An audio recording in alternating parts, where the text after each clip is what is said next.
Ada banyak cara untuk fokus pada urusan eksternal. Anda bisa fokus pada pelanggan atau fokus pada kompetitor. Namun, ada orang yang fokus dalam urusan internal, dan jika mereka mencapai masa kritis, mereka dapat membawa kesuksesan pada perusahaan. Kita tidak bisa berada dalam mode bertahan, kita harus berada di mode pertumbuhan. Pengusaha perlu bersikap realistis. Jadi, ketika Anda menulis rencana bisnis Anda, sejak awal Anda percaya bahwa ada kemungkinan 70% rencana Anda gagal. Hal itu akan meringankan beban Anda. Anda harus menggunakan akal sehat Anda. Ada kalanya kita berkata, mari sederhanakan pikiran. Kita tahu ini baik bagi pelanggan. Ayo kita kerjakan. Untuk setiap pemimpin dalam perusahaan, bukan hanya saya, ada sejumlah keputusan yang dapat dicapai melalui analisis. Keputusan macam itulah yang terbaik. Jika Anda memberitahu dunia luar bahwa Anda sedang melakukan pendekatan jangka panjang, maka orang-orang dapat memilih untuk ikut bergabung.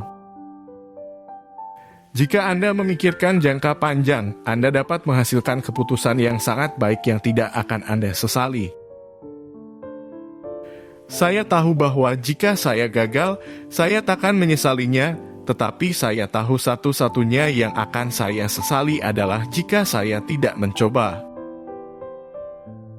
Sebuah merek untuk sebuah perusahaan seperti sebuah reputasi untuk seseorang. Anda mendapatkan reputasi dengan mencoba melakukan hal-hal yang sulit dengan baik. Bukan sebuah eksperimen namanya jika Anda tahu itu akan bekerja. Batas Anda adalah kesempatan saya. Jika Anda ingin dimengerti setiap saat, maka jangan lakukan sesuatu yang baru.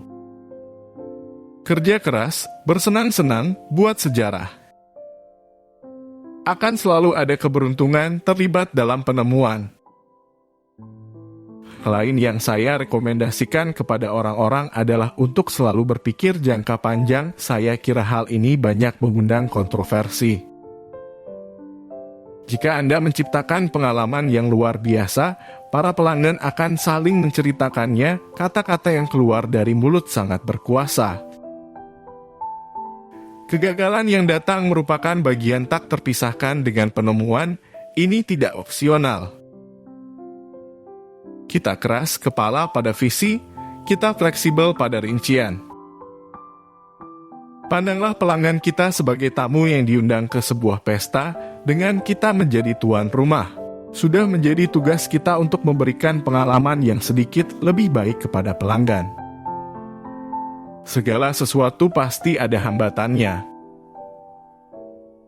Jika Anda memutuskan bahwa Anda hanya akan melakukan sesuatu yang Anda tahu akan berfungsi, maka Anda akan meninggalkan banyak peluang di atas meja. Kadang-kadang, kita mengukur keadaan dan melihat bahwa dalam jangka pendek penjualan kita akan terpukul, toh kita tetap melakukannya. Lonceng kematian bagi perusahaan adalah untuk memuliakan masa lalu, tidak peduli seberapa bagus itu. Saya lebih senang mewawancarai 50 orang dan tidak mempekerjakan siapapun daripada mempekerjakan orang yang salah. Saya mengawasi para pesaing kita, belajar dari mereka, memperhatikan segala tindakan mereka terhadap pelanggan dan menirunya sebaik mungkin. Layanan pelanggan terbaik adalah jika pelanggan tidak perlu menelepon Anda, tidak perlu berbicara dengan Anda.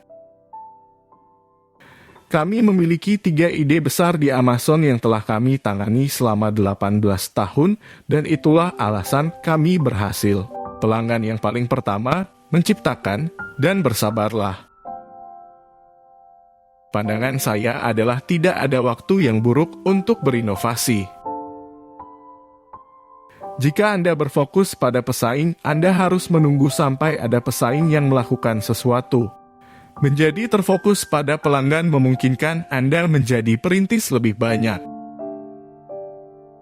Jika Anda membangun pengalaman hebat, pelanggan saling bercerita tentang hal itu, pesan dari mulut ke mulut itu sangat kuat. Hidup terlalu singkat untuk bergaul dengan orang-orang yang tidak punya banyak akal. Sebuah perusahaan seharusnya tidak kecanduan untuk menjadi cemerlang, karena cemerlang tidak akan bertahan.